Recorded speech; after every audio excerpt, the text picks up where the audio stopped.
તાલુકાના ખીમાણા પાલોદર ગામે ગૌચરની જમીન ઉપર દબાણ કરતા અનેકોવાર લેખિત મૌખિક રજૂઆત કરવા છતાં દબાણ કેમ દૂર કરવામાં આવતું નથી?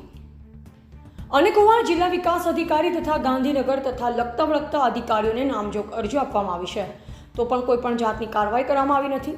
ખીમાણા પાલોદર જે ગૌચરમાં દબાણ કરેલ તેનો સર્વે નંબર 332 તળાવવાળા જૂના સર્વે નંબરમાં છેડા કરી ગોડાઉન અને શોપિંગનું બાંધકામ કરવામાં આવેલ છે. સર્વે નંબર 330, 334, 327 સ્મશાન તળાવવાળા 334 તળાવ 350 સરકારી પડતર 2068 નવા વાસને જોડતો રસ્તો સર્વે નંબર 945 વાળા સર્વે નંબર 944 વાળા સર્વે નંબર 942 વાળા સર્વે નંબર 939 સરકારી પડતર સર્વે નંબર 940 વાળા સર્વે નંબર 936 સરકારી પડતર સર્વે નંબર 946 વાળા ગૌચરની જમીનમાં શોપિંગ સેન્ટર બનાવી કમર્શિયલ દબાણ કરી બેંક, દુકાનો અને એક નવું શોપિંગ સેન્ટરનું બાંધકામ પણ ચાલુ છે. અને ગામમાં આવેલ ગૌચરમાં તેમજ સરકારી જમીનમાં અને ગામના રસ્તાઓ પર મોટા પાયે કમર્શિયલ તથા ઈંટવાળા અને ખેતીના હેતુ માટે મોટા પાયે દબાણ કરેલ છે. અનેકોવાર લેખિત મૌખિક રજૂઆત કરવા છતાં પણ કોઈ જાતની કાર્યવાહી કરવામાં આવી નથી.